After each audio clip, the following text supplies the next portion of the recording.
Alhamdulillahirabbil alamin. Alhamdulillah wa kafa. Wassalatu wassalamu ala Rasulillahil Mustafa wa ala alihi wa sahbihi ahli sidqi wal wafa. Jamaah subuh, teman-teman sekalian yang dirahmati Allah Subhanahu wa taala. Kemarin kita ketika sholat Jumat udah ngebahas sekilas tentang makna dari ayat yang pertama turun kepada Rasulullah SAW, surat Al-Alaq ayat 1-5, bahwa pesan yang ada di dalam paragraf itu tentang dua hal, dan ini menjadi modal buat kita ketika kita belajar menjadi hamba Allah, belajar hidup di antara hamba-hamba Allah, belajar menjadi lebih baik, belajar menjadi lebih dekat kepada Allah Subhanahu wa taala. Dua hal yang terkandung di dalam paragraf pertama yang turun kepada Nabi, yang pertama adalah tentang belajar yakin kepada Allah bahwa Allah itu Maha Kuasa. Berkuasa menciptakan, menghidupkan, mematikan. Allah lah yang mengajarkan segala ilmu yang tadinya kita tidak mengerti. Jadi belajar mengagungkan Allah Subhanahu wa taala. Bahasanya ada di kalimat Iqra bismi rabbikal ladzi khalaq. Bacalah dengan nama Tuhanmu yang telah menciptakan.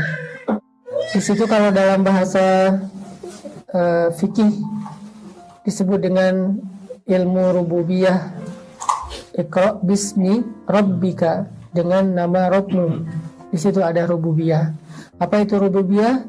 Rububiyah artinya Allah Maha menciptakan, Maha memelihara, Maha memiliki, Maha kaya, dan seterusnya. Makanya susah kalau kata Rabb ini diterjemahkan dalam bahasa Indonesia, karena terjemahannya tidak sederhana seperti istilah Tuhan, tapi dia ada semacam peran gitu. Kalau Tuhan saja mungkin hanya sekedar simbol. Tapi kalau Rabb itu ada perannya. Dia yang menciptakan, dia yang berkuasa, dia yang menentukan, dia yang memelihara, yang memberi rezeki, yang memiliki. Ini semuanya makna Rabb atau rububiyah. Sehingga pesan pertama dari ayat yang turun kepada Nabi di awal itu adalah belajar mengagungkan Allah Subhanahu wa taala setinggi-tingginya. Mengagungkan Allah di sini bukan hanya dalam bentuk ucapan lisan, tetapi mengagungkan Allah yang lebih dalam lagi adalah ketika kita yakin kepada Allah Subhanahu wa taala di dalam hati. Karena banyak orang yang mengagungkan Allah dengan lisan tetapi hatinya tidak beriman, maka itu disebut dengan orang-orang munafik. Wa minan nas may yaqulu amanna billahi wa bil yaumil akhir wa ma hum bimu'minin. Di antara manusia ada yang yakul itu berkata dengan lisan, kami beriman kepada Allah dan hari akhir, tapi kata Allah, jadi Allah mengkomentari kata-kata mereka. Ibaratnya mereka posting nih, Allah komen. Postingan mereka apa? Captionnya, kami beriman kepada Allah dan kepada hari akhir. Terus Allah komen, kata Allah, wa ma hum bimu'minin. Mereka tidak beriman. Kenapa Allah justru menolak keimanan mereka padahal mereka sudah yaqulu, berkata dengan lisannya?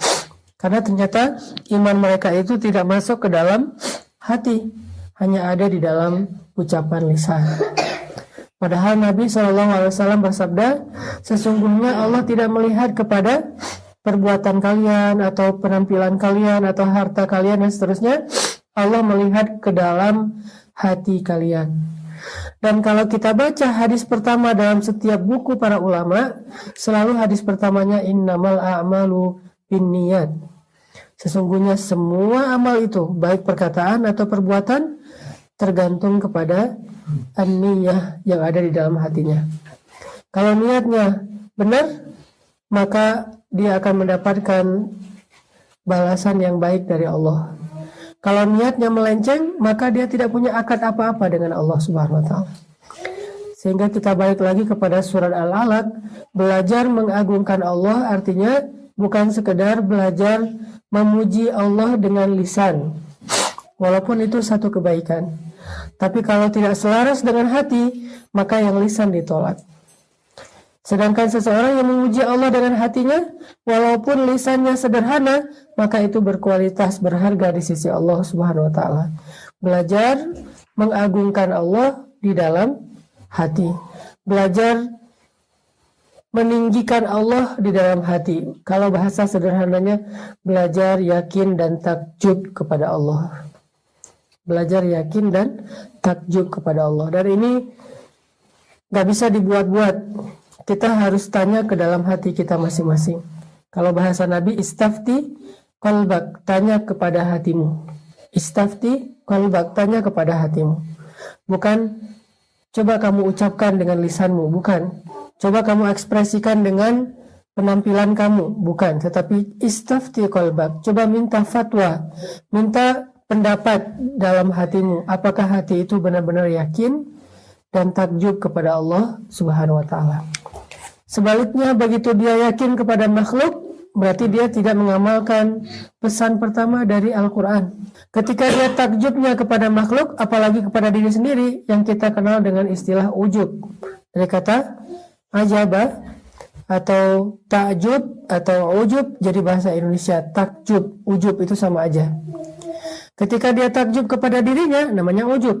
Dan berarti dia tidak lagi mengamalkan pesan pertama yang turun kepada Rasulullah. Kalau udah kayak gitu susah menjadi orang yang taat kepada Allah. Karena takjub kepada Allah ini artinya meninggikan Allah setinggi-tingginya. Kemudian pesan keduanya adalah merendahkan diri kita serendah-rendahnya. Khalaqal insan min 'alaq, yang menciptakan manusia dari segumpal darah. Mimani yumna, kalau di surat Al-Qiyamah disebut diciptakan dari maniyin yumna, dari setetes air yang dipancarkan.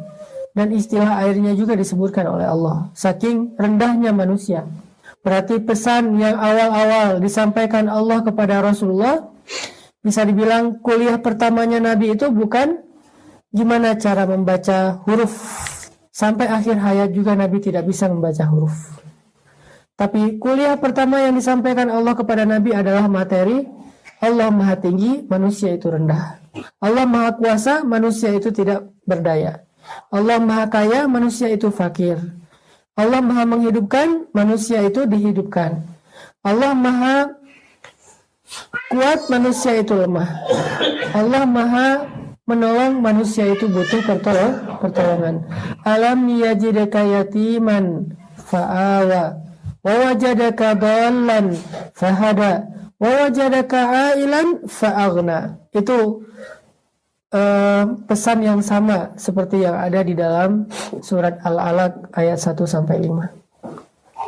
Jadi bisa dibilang tentang kebesaran Allah dan kerendahan manusia. Kebesaran Allah ini bisa dibilang dengan istilah azamatullah atau ma'rifatullah atau akidah, sedangkan kerendahan manusia bisa disebut dengan istilah at-tawadu. Itulah ternyata tema pertama dalam Islam, bab akidah dan bab tawadu, dan ini satu paket. Ketika seorang manusia meninggikan diri, pasti akidahnya udah gak benar.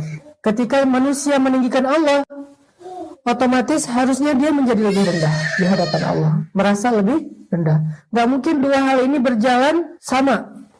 Artinya dia tinggi, Allah tinggi, itu gak mungkin. Ketika dia meninggikan diri, berarti dia merendahkan Allah. Ketika dia meninggikan Allah, berarti dia merendahkan diri. Ini sesuatu yang udah jadi satu paket. Gak mungkin seseorang menjadi lebih taat kepada Allah dalam keadaan ujub kepada diri sendiri. Itu gak mungkin. Gak mungkin seseorang menjadi lebih taat kepada Allah dalam keadaan sombong. Itu gak mungkin. Kenapa? Karena itu menyalahi kaidah dari Allah. Syarat ketika kita ingin menjadi lebih taat kepada Allah, kita harus merendahkan diri kita serendah-rendahnya di hadapan Allah. Dan bukan hanya fisiknya yang rendah, tapi juga hatinya yang direndahkan. Artinya dia merasa bahwa dirinya bukan siapa-siapa. Merasa bahwa dirinya bukan apa-apa. Merasa dirinya tidak berdaya di hadapan Allah. Butuh kepada Allah. Takut kepada Allah, itulah kerendahan hati di hadapan Allah Subhanahu wa ta'ala. Sehingga dengan itu dia merasa harus selalu bergantung kepada Allah, berharapnya hanya kepada Allah Subhanahu wa taala. Ini pesan pertama yang disampaikan Allah kepada Nabi, bab akidah dan bab tawadu. Nanti disebutkan lagi di ayat berikutnya, Iqra wa rabbukal akram alladzi 'allama bil qalam. Ini tentang apa? Akidah. Allah lah yang maha mulia, Allah lah yang punya ilmu, Allah lah yang mengajar. Allah. Allamal insan ma lam ya'lam, baru kita yang mengajarkan manusia apa yang mereka tidak tahu. Jadi kalau Allah tentang kehebatannya, kalau manusia tentang kelemahannya. Itulah tema pertama yang turun. Kalau ngomong tentang Allah, keagungan Allah. Kalau ngomong tentang diri, kelemahan kita, kekurangan kita, ketidakberdayaan kita, kealpaan kita, dosa-dosa kita. Itu yang disebut. Sehingga dengan demikian seseorang menjadi lebih taat kepada Allah Subhanahu wa taala. Jamaah yang dirahmati Allah Subhanahu wa taala, kalau kita perhatikan salah satu penyebab seseorang itu menolak kebenaran agama, seperti yang disampaikan disampaikan Nabi dalam hadis Muslim, salah satu yang menyebabkan seseorang itu menolak kebenaran agama itu karena sifat sombong. Jadi lawan dari tawadu adalah sombong. Kadang ada orang bilang yang ikhlas jangan sombong. Itu bukan dua kata yang berlawanan. Di Indonesia itu banyak dari kita menggunakan dua istilah yang kadang-kadang sebetulnya dia nggak klop gitu. Kalau tawadu lawannya sombong, kalau ikhlas lawannya ria. Apa bedanya sombong sama ria? Kalau sombong itu dalam urusan dunia, kalau ria itu dalam urusan agama atau ibadah. Jadi kalau orang misalnya merasa dirinya pamer kepada orang lain tentang ibadahnya, dia cerita-cerita tentang ibadahnya, itu namanya bukan sombong, tapi ria. Tapi kalau dia cerita-cerita tentang hartanya, jabatannya, pekerjaannya, hal-hal yang sifatnya duniawi, itu namanya sombong. Cuman semua ini adalah amal hati, sehingga kita nggak boleh menjudge seseorang itu ria atau sombong, karena kita tidak tahu isi hati orang lain.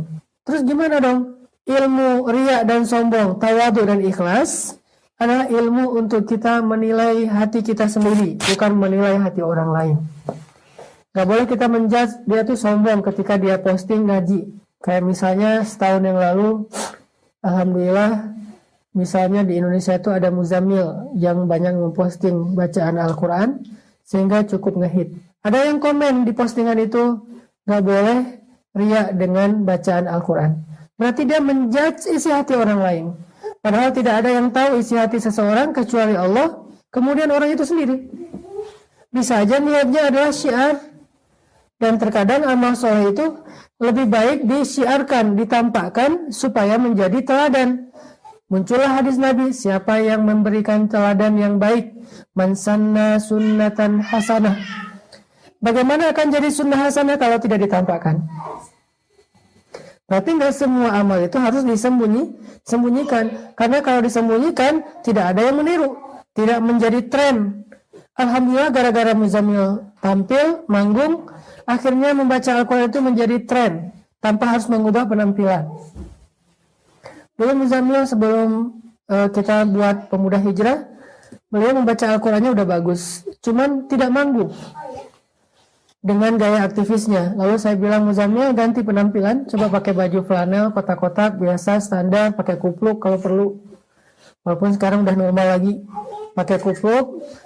Coba baca Quran, jadi imam. Mudah-mudahan itu jadi tren yang positif. Karena kita dulu punya misi membuat tren yang menghilangkan gap antara youth sama Islam. Itu misi Pemuda Hijrah. Selama ini ada gap yang cukup besar antara Islam dengan youth. Seolah-olah kalau udah lebih religi, kurang gaul, kurang main, kurang asik. Kalau udah asik, ya harus jauh dari agama, kurang taat. Nah ini seolah-olah selama ini ada gap, sehingga kita munculkan hashtag taat tapi asik. Dan misinya apa? Menghilangkan gap. Salah satu bentuk trennya, coba kita panggungkan sosok anak muda lulusan ITB, tapi ngajinya bagus dengan penampilan yang tetap anak muda. Kita panggungkanlah Muzammil. Ada yang komen misalnya itu ria segala macam, ini urusan hati masing-masing.